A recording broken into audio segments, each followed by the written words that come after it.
한 글로벌 브랜드가 대한민국의 노른자위 땅을 100년간 무상으로 넘겨받았습니다. 바로 레고랜드 코리아입니다. 혈세 7천억 원을 쏟아붓고 연간 200만 명의 방문객을 자신있게 장담했지만 왜 실제 발길은 그 약속의 3할에도 미치지 못했을까요? 2022년 봄, 강원도 춘천의 한가운데 섬 위에 세워진 이 놀이왕국은 개장 첫 해부터 적자의 늪에 빠졌습니다. 해마다 수백억 원씩 피를 흘리더니 2024년에는 당기순 손실 1,350억 원이라는 완전 자본 잠식 판정을 받았습니다. 출산율 0.6명 시대에 12세 이하 전용 놀이공원을 세운 대가, 결재권자인 부모를 철저히 외면한 운영이 불러온 재무적 파국, 그리고 책임지는 자 없는 7천억 원의 행방, 함께 알아보도록 하겠습니다. 7천억 원의 행방을 추적하려면 시계를 2016년으로 되돌려야 합니다. 당시 강원도는 춘천 의암호 한가운데 떠있는 섬 하나에 세계적인 테마파크를 유치하겠다는 원대한 청사진을 꺼내들었습니다. 그 섬의 이름은 중도, 선사시대 유적이 잠들어 있던 고요한 땅이었습니다. 강원도가 손잡은 상대는 영국 멀린 엔터테인먼트, 전 세계 어린이들이 열광하는 레고랜드를 운영하는 글로벌 대형 기업이었죠. 강원도는 이 프로젝트가 연간 200만 명의 관광객을 끌어모으고 춘천을 동북아시아 레저 산업의 핵심 거점으로 탈바꿈시킬 것이라 자신만만하게 선언했습니다. 지역 언론은 축제 분위기로 들끓었고 중도 인근의 부동산 시장은 기대감에 들썩이기 시작했습니다. 수십 년간 개발 정체에 시달려온 춘천 시민들의 입장에서는 수도권 배후의 관광 도시로 도약할 절호의 기회처럼 보였습니다.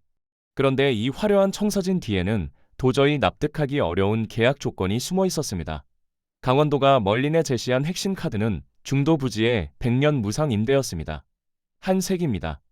여의도 면적에 맞먹는 노른자위 땅을 외국 기업에 단 한 푼의 임대료도 받지 않고 내어준 셈이죠. 게다가 토지 위에 세워지는 건물과 놀이시설의 소유권까지 멀린 측에 귀속되는 구조였습니다. 강원도는 땅을 내주었을 뿐 아니라 기반시설 조성과 건설 비용의 상당 부분까지 고스란히 떠안아야 했습니다. 총 사업비 7천억 원 가운데 핵심 재원은 강원 중도개발공사가 발행한 공사채와 도민의 세금이었습니다. 반면 멀리는 자사의 브랜드 이름과 운영 매뉴얼만 얹으면 그만이었죠. 한마디로 모든 위험과 비용은 한국이 전부 짊어지고 수익의 과실은 외국 기업이 따가는 일방통행식 구조였던 겁니다. 이처럼 불균형한 계약이 어째서 가능했는지를 두고 강원도 의회에서도 뒤늦게 문제를 제기했지만 양측의 서명이 끝난 뒤에야 터져나온 뒷북이었습니다. 여기에 한 가지 더 놓쳐서는 안 될 맹점이 있습니다. 연간 200만 명이라는 방문객 목표 자체가 처음부터 허울뿐인 수치였다는 사실입니다. 개장 첫 해인 2022년, 레고랜드 코리아의 실제 방문객은 약 67만 명에 그쳤습니다. 이듬해에도 사정은 크게 나아지지 않았습니다. 개장 이후 4년간 연평균 방문객은 58만 명 수준에 머물렀죠. 애초에 공언한 200만 명의 29%, 10명을 초대해놓고 3명도 오지 않은 꼴입니다. 수요 예측이라고 부르기에도 민망한 참담한 결과였습니다. 강원도청 내부에서조차 200만 명 산출 근거를 되묻는 목소리가 있었다고 전해집니다. 인근 에버랜드의 연간 방문객이 600만에서 700만 명 사이를 오간다는 점을 감안하면 접근성과 인지도 모두에서 비교조차 되지 않는 춘천의 신생 테마파크가 그 3분의 1에 육박하는 수치를 달성하겠다는 건 지나치게 낙관적인 셈법이었습니다. 그러나 글로벌 브랜드 유치라는 정치적 성과 앞에서 이 불편한 질문들은 서류 더미 아래로 조용히 묻혀버렸습니다. 근본적인 의문은 결국 하나로 모입니다. 과연 누가, 무엇을 근거로 강원도 춘천에 내년 200만 명이 기꺼이 발걸음을 옮길 것이라 확신했던 걸까요? 서울에서 춘천까지는 승용차로 1시간 반, ITX 열차를 타도 1시간이 넘습니다. 경기 남부나 충청권에서 어린아이 손을 잡고 당일치기로 다녀오기엔 결코 만만치 않은 이동거리죠. 춘천 현지의 숙박 인프라는 절대적으로 부족했고 레고랜드 주변에 함께 즐길 수 있는 연계 관광 콘텐츠도 사실상 전무한 상태였습니다. 이런 조건들을 냉정하게 합산하면 200만이라는 숫자는 데이터에서 도출된 합리적 예측이 아니라 사업을 밀어붙이기 위한 정치적 희망에 더 가까웠습니다. 바로 그 근거 없는 희망 위에 7천억 원짜리 거대한 구조물이 올라갔고 100년짜리 족쇄가 단단히 채워졌습니다. 그리고 이 족쇄의 무게는 곧바로 소비자들의 지갑 위에도 내려앉기 시작했습니다. 주차장에 차를 세운 그 순간부터 불만은 시작됩니다.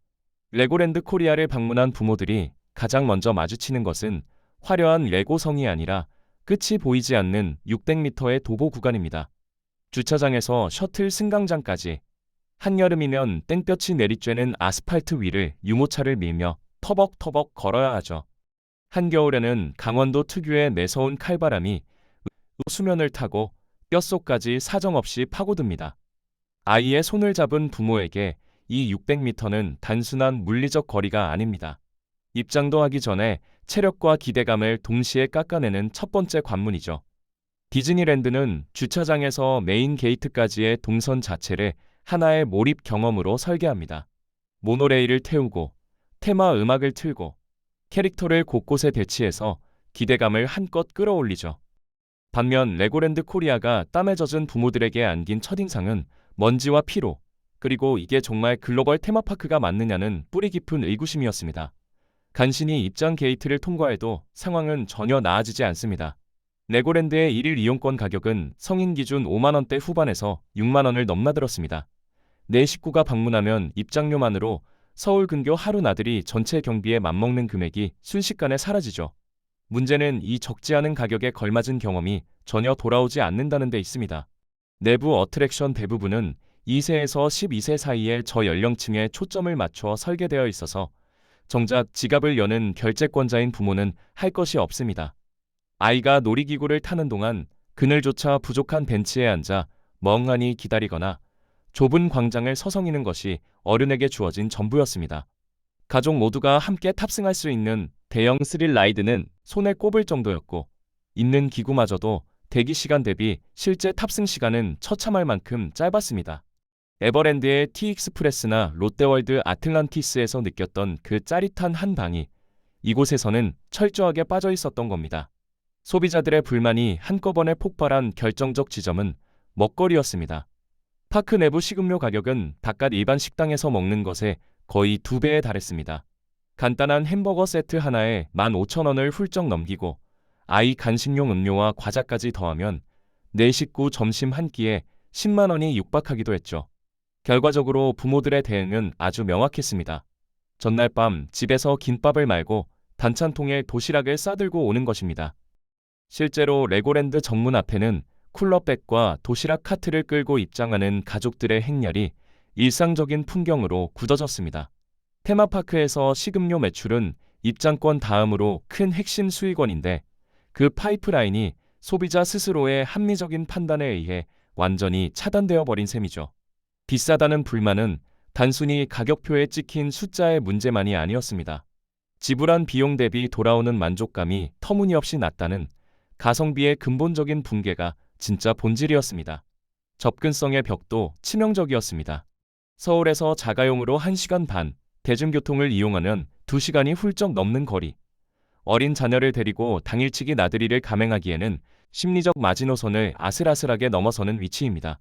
막상 도착해도 주변에는 마땅한 가족 단위 숙박시설이 턱없이 부족했고 연계해서 들릴 만한 관광 콘텐츠도 빈약하기 짝이 없었습니다.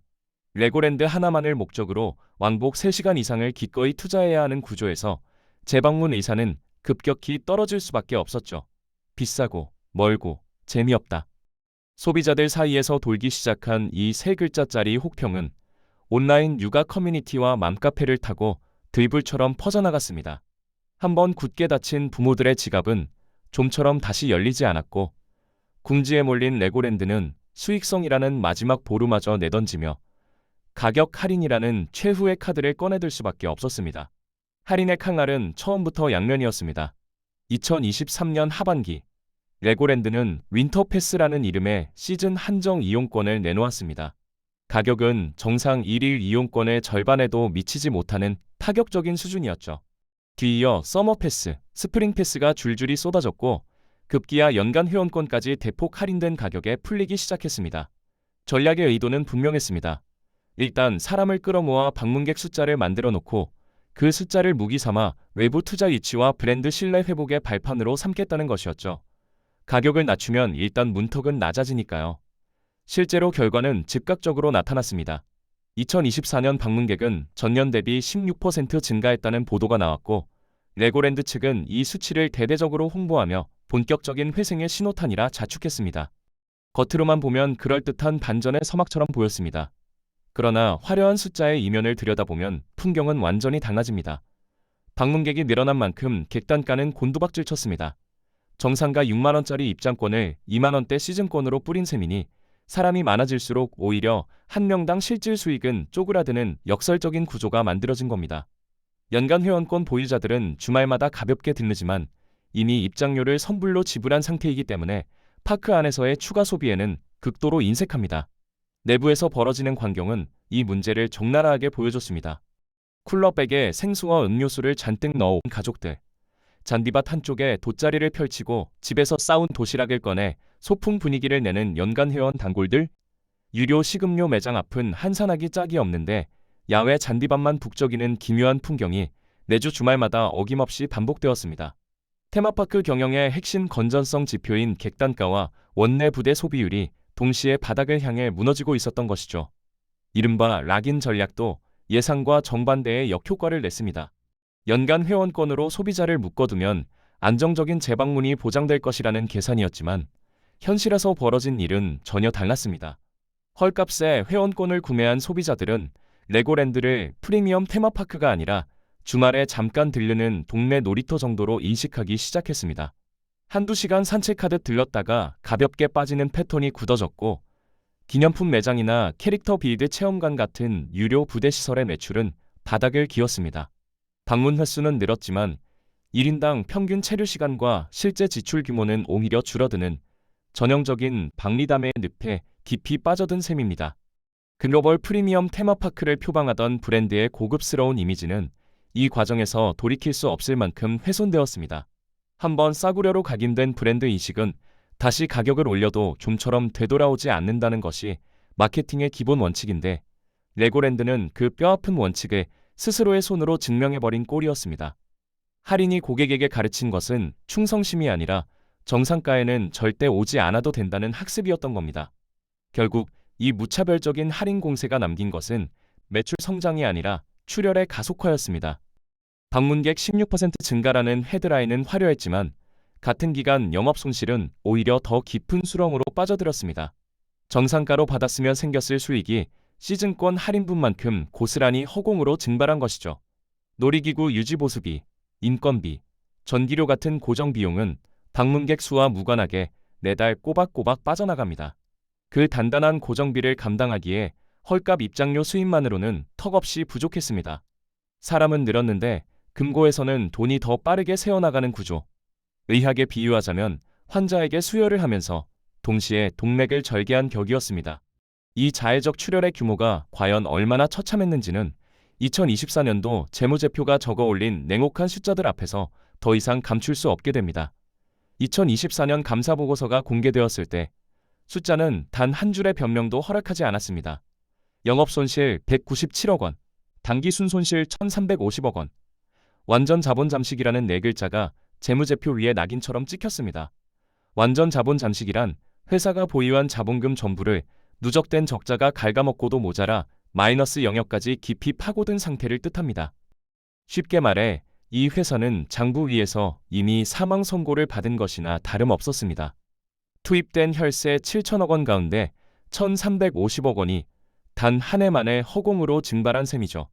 이 숫자 앞에서 방문객 6% 증가라는 홍보 문구는 무력하기 짝이 없었습니다. 사람은 전년보다 분명히 더 많이 왔는데 돈은 오히려 더 빠져나갔다는 냉엄한 사실이야말로 레고랜드 비즈니스 모델의 구조적 결함을 가장 선명하게 드러내는 증거였습니다. 그 구조적 결함의 가장 깊은 뿌리에는 타겟팅의 치명적 오판이 자리하고 있습니다. 레고랜드는 개장 때부터 2세에서 12세 아동을 핵심 고객군으로 설정했습니다. 놀이기구의 높이 제한과 속도, 체험 프로그램의 난이도, 캐릭터 구성에 이르기까지 파크를 이루는 모든 요소가 초등학생 이하의 저연령층에 철저히 맞춰져 있었죠. 글로벌 레고랜드의 표준 운영 매뉴얼을 한국 시장의 특수성에 대한 고려 없이 그대로 복사해 적용한 결과입니다. 문제는 이 매뉴얼이 전 세계 어디에나 통하는 보편적 공식이 결코 아니라는 데 있었습니다. 대한민국은 이미 합계 출산율 0.6명대에 진입한 지구상에서 가장 빠르게 아이가 사라지고 있는 나라였으니까요. 통계청 인구 자료를 보면 2012년부터 2024년 사이에 대한민국의 0세에서 14세 인구는 약 200만 명 가까이 줄었습니다. 서울시 전체 인구의 5분의 1에 해당하는 규모의 아이들이 인구 피라미드 위에서 조용히 증발해버린 것입니다. 레고랜드가 유일무이한 타겟으로 삼은 바로 그 연령대의 절대 인구가 해마다 급격하게 쪼그라들고 있었던 셈이죠. 이 인구 구조의 변화는 예측 불가능한 돌발 사건이 아니라 누구나 내다볼 수 있었던 정해진 미래였습니다. 출산율 하락은 어느 날 갑자기 들이닥친 변수가 아니라 2000년대 초반부터 이미 뚜렷한 하강 곡선을 그려온 장기 추세였습니다. 레고랜드 유치를 결정한 2016년에도 본격적인 착공에 들어간 2018년에도 이 수치는 누구나 통계청 홈페이지에서 클릭 몇 번이면 확인할 수 있는 공개 데이터였습니다. 그런데도 강원도와 멀리는 타겟 연령층의 지속적인 축소라는 가장 근본적인 사업 리스크를 계획 어디에도 제대로 반영하지 않았습니다. 연간 200만 명이라는 장밋빛 예측을 세울 때 그 200만 명 가운데 핵심 소비층이 되어야 할 아이들의 숫자가 매년 수만 명씩 줄어들고 있다는 엄연한 팩트는 놀라울 정도로 철저히 간과되었습니다. 수요의 파이 자체가 해마다 눈에 띄게 쪼그라드는 시장에서 공급만 덩그러니 늘려놓은 결과가 바로 지금의 참사인 것입니다. 뒤늦게 위기의 심각성을 깨달은 레고랜드는 2024년 성인도 탑승할 수 있는 대형 롤러코스터 스핀지주를 야심차게 도입했습니다. 투자 규모만 200억 원이 넘는 상당한 대형 프로젝트였죠. 아동 전용이라는 꼬리표를 떼어내고 온 가족은 물론 스릴을 원하는 성인 방문객까지 폭넓게 끌어들이겠다는 의도가 명확했습니다. 하지만 200억 원짜리 놀이기구 하나가 근본부터 무너진 비즈니스 모델 전체를 되살릴 수 있을 리 만무했습니다. 스핀지주가 설치된 바로 그 해에도 레고랜드의 적자 행진은 멈추지 않았고 완전 자본 잠식이라는 냉혹한 진단서는 여전히 유효했습니다. 하드웨어 하나를 추가한다고 소프트웨어의 근본적인 설계 결함이 해결되지는 않는 법이죠.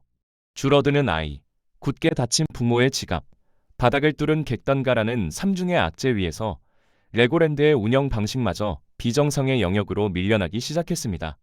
비정상의 첫 번째 징후는 달력 위에서 나타났습니다. 2024년 봄, 벚꽃이 활짝 만개하는 한창 성수기에 레고랜드 코리아의 정문은 월요일부터 목요일까지 굳게 닫혀 있었습니다. 금요일 오전에야 문을 열고 월요일 저녁이면 닫는 주 4일 운영체제. 그것도 오후 7시면 파크 전체의 조명이 일제히 꺼지는 조기 단축 영업이었습니다. 전 세계 어디에서도 유례를 찾아보기 힘든 글로벌 테마파크의 운영 방식이었죠. 도쿄 디즈니랜드와 유니버설 스튜디오 오사카는 연중 365일 문을 엽니다. 성수기에는 밤 10시, 심지어 자정까지 야간 운영을 연장하며 야간 전용 퍼레이드와 불꽃놀이로 객단가를 극대화하는 것이 글로벌 테마파크의 기본 중의 기본 전략입니다. 그런데 레고랜드는 그 정반대의 길을 택했습니다. 소비자가 파크 안에서 돈을 쓸 수 있는 물리적인 시간 자체를 스스로 줄여버린 겁니다. 이유는 뼈아프도록 단순했습니다. 돈이 없었습니다. 완전 자본 잠식 상태에서 내일 문을 열면 인건비, 전기료, 장비 가동비가 눈덩이처럼 불어납니다. 방문객이 몰리지 않는 평일에는 놀이기구를 한번 돌릴수록 적자만 더 깊어지는 구조였죠. 경영진이 내린 결론은 명확했습니다. 사람이 오지 않는 날에는 아예 문을 닫아서 고정비 출혈을 원천적으로 차단하자는 것이었습니다. 일종의 응급 지열 조치였죠. 하지만 이 지열은 상처를 근본적으로 치료한 것이 아니라 골가는 환부에 붕대만 급히 감아놓은 미봉책에 불과했습니다. 주 4일 운영이라는 소식이 뉴스와 온라인 커뮤니티를 통해 퍼지면서 소비자들의 인식은 결정적으로 꺾여져 버렸습니다. 평일에 연차를 내고 여유롭게 가족 나들이를 계획하던 부모들은 운영 일정을 확인하고는 고개를 돌렸고 수도권에서 당일치기를 구상하던 가족들은 금토일 중 하루를 골라야 하는 부담에 아예 다른 목적지를 택했습니다. 선택지가 줄어든 것이 아니었습니다. 선택지에서 레고랜드가 스스로 빠져나간 것이었습니다.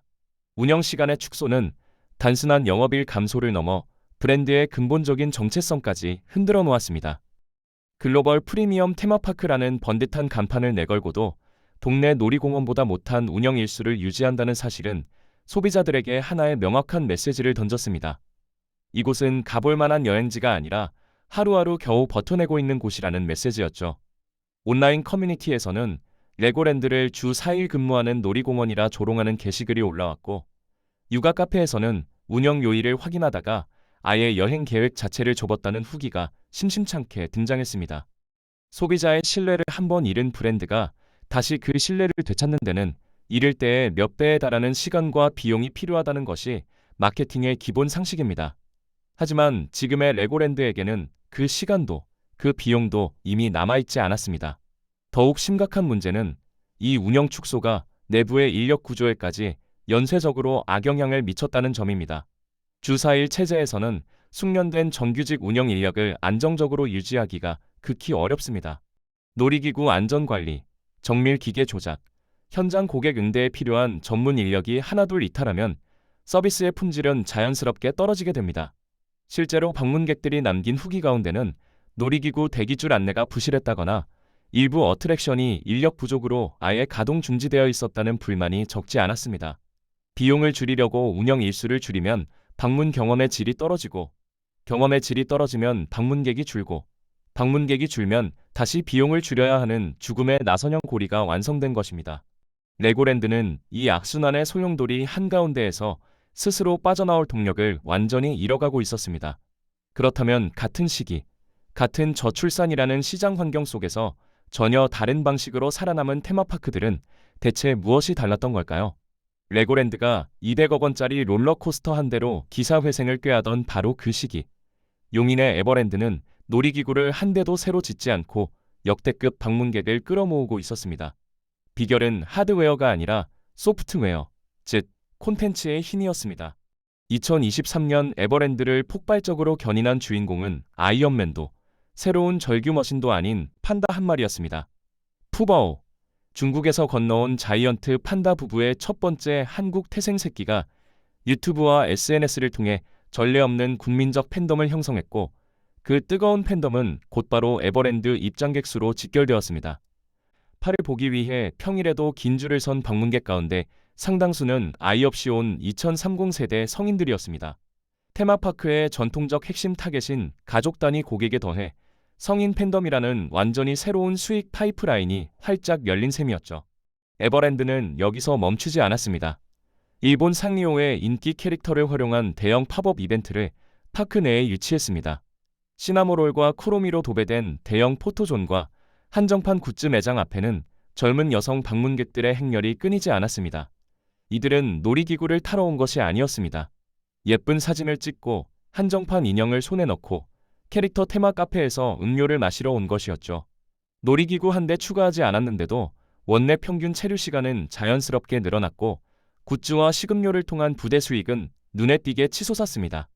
에버랜드가 이 실험을 통해 증명한 것은 명확했습니다.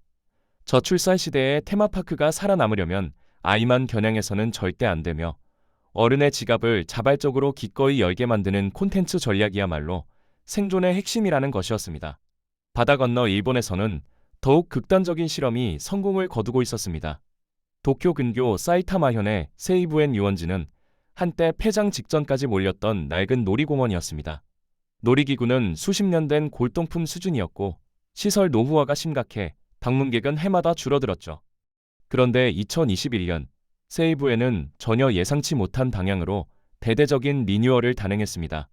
낡은 시설을 최신형으로 교체하는 대신 오히려 그 낡음 자체를 전면에 내세운 겁니다. 1960년대 일본 쇼와 시대의 상점가를 통째로 재현한 레트로 테마 구역을 조성했습니다. 색이 바랜 간판, 유리병에 든 사이다, 옛날 동전 오락기, 거리 곳곳에 배치된 배우들의 즉흥 연기까지. 방문객은 놀이기구가 아니라 과거로의 시간여행을 경험하러 오는 것이었습니다. 핵심 타겟은 더 이상 어린이가 아니었습니다. 쇼와 시대를 직접 겪어본 중장년층의 향수와 레트로를 새롭고 힙한 문화로 소비하는 Z세대의 호기심을 동시에 관통하는 전략이었죠. 결과는 드라마틱했습니다. 리뉴얼 직후 방문객은 전년 대비 2배 가까이 뛰었고, SNS에서는 세이브앤 인증샷이 트렌드로 떠올랐습니다. 새 놀이기구 한 대 없이도 파크는 화려하게 부활한 것입니다. 두 사례가 레고랜드에 던지는 교훈은 하나로 수렴합니다. 망해가는 테마파크를 살리는 것은 수백억 원짜리 철제 구조물이 아니라 누구를 어떻게 불러올 것인지에 대한 근본적인 질문의 전환이라는 것입니다. 에버랜드는 성인 팬덤을 세이브해내는 세대를 관통하는 향수를 무기로 삼았습니다. 두 곳 모두 기존 하드웨어의 뼈대는 그대로 유지한 채 소프트웨어, 즉 콘텐츠와 타겟팅의 방향만 과감하게 틀었습니다. 반면 레고랜드는 여전히 2세에서 12세라는 좁아지는 파이에 매달리면서 200억 원짜리 놀이기구 하나로 돌파구를 찾으려 했습니다. 콘텐츠를 바꾸지 않으면 기계를 아무리 바꿔도 소용이 없다는 냉혹한 현실을 레고랜드는 가장 비싼 수업료를 치르고서야 배우게 된 셈입니다. 그리고 그 수업료의 청구서는 레고랜드만이 아니라 이 사업을 승인하고 추진한 지자체와 그 뒤에 선 시민들에게까지 고스란히 전달되고 있었습니다. 수업료의 청구서는 가장 먼저 강원중도개발공사의 문 앞에 도착했습니다. 레고랜드 사업의 실질적인 집행 주체였던 이 공기업은 2024년 기준으로 부채 총액이 자산을 초과하는 기술적 파산 상태에 놓여 있었습니다.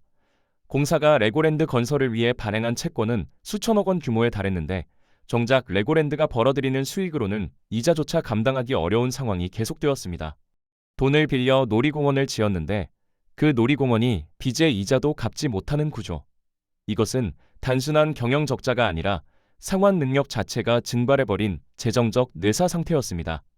강원중도개발공사의 위기는 여기서 그치지 않았습니다. 2022년 9월 이 공사가 발행한 2,050억 원 규모의 자산 유동화 기업 어음에 대해 채무 불이행 사태가 터지면서 전국 채권 시장에 예상치 못한 연쇄 충격파를 안겼습니다. 강원도의 한 지방 공기업이 빚을 갚지 못하겠다고 선언한 그 순간 전국의 기관 투자자들이 다른 지방 공기업의 채권까지 불안한 눈으로 바라보기 시작한 것이죠. 지방 공기업 하나의 부도 위기가 대한민국 금융시장 전체의 신용 경색으로 번지는 초유의 사태가 벌어졌습니다. 레고랜드라는 테마파크 하나의 부실이 내관이 되어 지역 경제를 넘어 국가 금융 시스템의 근간까지 흔들어 놓은 셈이었습니다. 분노는 곧바로 책임자를 향했습니다. 시민단체들은 레고랜드 유치를 주도했던 전직 강원도지사에 대한 엄중한 처벌을 촉구하는 시위를 잇따라 벌였습니다. 수천억 원의 혈세가 투입된 사업이 파산 직전까지 몰렸는데 이를 최종 결정하고 밀어붙인 당사자들은 이미 임기를 마치고 자리를 떠난 뒤였습니다. 한국 지자체 대형 사업에서 반복적으로 목격되는 고질적인 문제가 다시 한번 적나라하게 드러난 순간이었죠. 임기 내에 화려하게 착공하고 성과를 언론에 홍보하는 것은 현직 단체장의 몫이지만 사업이 실패했을 때 그 처참한 결과를 떠안는 것은 언제나 후임자와 지역 주민의 몫이 됩니다. 공과 책임 사이에 존재하는 이 시간차가 만들어내는 구조적 무책임이야말로 레고랜드 사태를 가능케 한 가장 비옥한 정치적 토양이었습니다. 피해는 강원도 재정 전반으로 빠르게 확산되었습니다. 강원도는 공사의 채무를 보증한 상태였기 때문에 공사가 갚지 못하는 빚은 고스란히 도의 재정 부담으로 전이될 수밖에 없었습니다. 이 돈은 본래 도민을 위한 복지 서비스, 공교육 투자, 노후 생활 인프라 확충에 쓰여야 할 소중한 예산이었습니다. 결국 레고랜드의 실패가 빼앗아간 것은 단지 7천억 원이라는 숫자만이 아니었습니다. 그 돈으로 지어질 수 있었던 학교와 병원과 도로, 강원도민의 일상을 조금이라도 더 나아지게 했을 그 가능성 자체가 사라진 것이죠.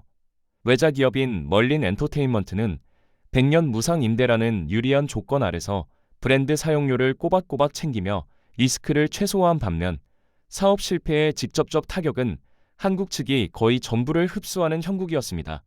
투자의 과실은 외국 기업으로, 실패의 대가는 강원도민에게로.